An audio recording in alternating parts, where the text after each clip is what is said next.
So first, fold the napkin into half. Then, turn. And then, for about 1 inch, you fold it forward, then backward, forward,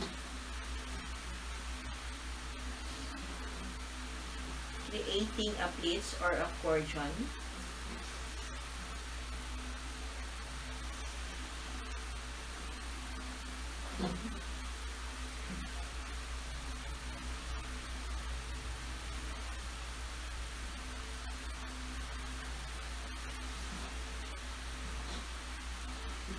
About 2 to 3 inches left.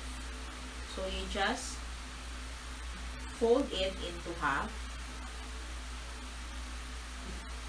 Okay. Fold it. And then fold this everything and tuck it in the last pleats.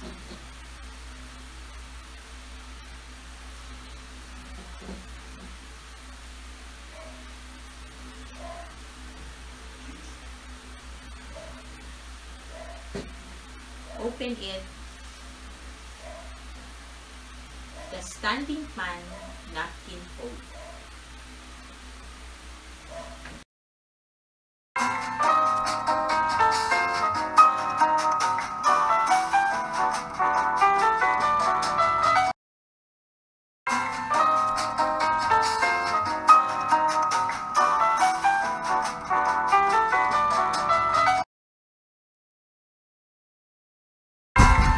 This is Maylene Huliganga. Thank you for watching.